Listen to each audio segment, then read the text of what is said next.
Alors, étape 2, il faut que je libère le poids de mes flips.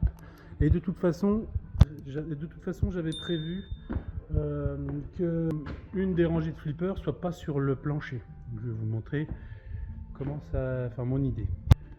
Donc, mon idée, c'est d'ici, c'est qu'ici, là j'ai le garage. J'ai déjà mis un poteau. Donc, je vais faire une bande là ici d'1,30 m à peu près. Que je vais faire moi-même et j'ai des poutres, j'ai des traverses en 8x16 et donc je vais mettre ça, j'ai du plancher en OSB.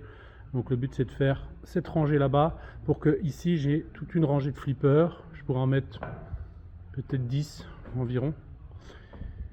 Et comme ça les flippers ne seront pas posés sur le grenier, ce qui va déjà enlever le poids au moins d'une rangée de flippers.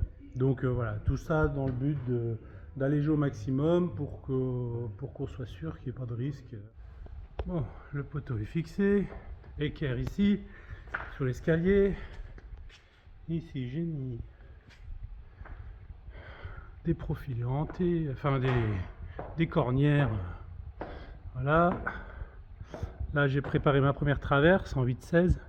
Ici j'ai un petit gap parce que là je vais avoir ma poutre qui est plus épaisse. Après je viendrai combler. Et je suis de niveau.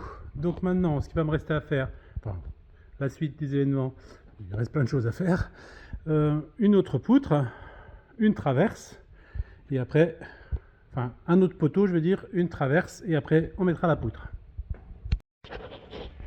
Bon, deuxième poteau mis avec les poutres. Bien sûr ça c'est provisoire. Je viendrai caler après, là-bas aussi. On va passer à la troisième poteau, à la poutre suivante.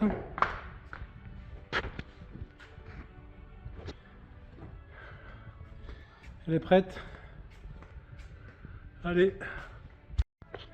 Bon, ça y est, la structure de base est posée.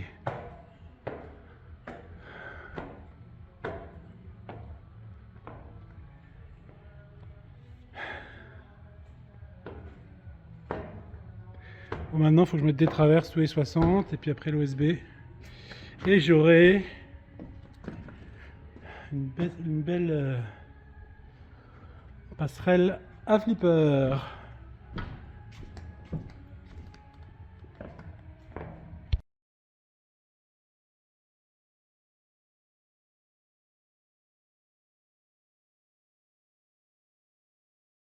Il fait chaud. Ah, ça commence à être pas mal. Ça avance. Je suis le costaud.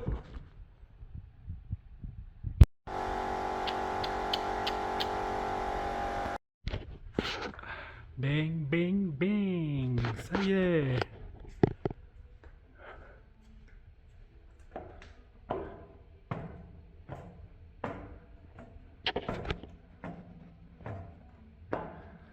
« 1,34 m, 8,12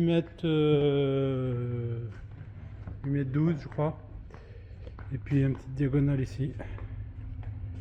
J'ai mis un rebord mais c'est provisoire, c'est juste parce que comme je vais placer les flippers ici pour pouvoir m'occuper du reste du grenier, si on veut y jouer, ça évitera que le flipper passe de l'autre côté et de le récupérer en dessous.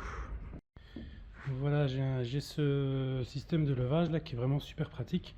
Par contre, j'arrivais pas à avancer suffisamment dans les flips et du coup il y avait un petit porte-à-faux. Donc j'ai rajouté ces cornières là pour déporter un petit peu la poignée, ce qui fait que du coup la table élévatrice rentre plus sous le flip et le centre de gravité est plus centré sur la plaque.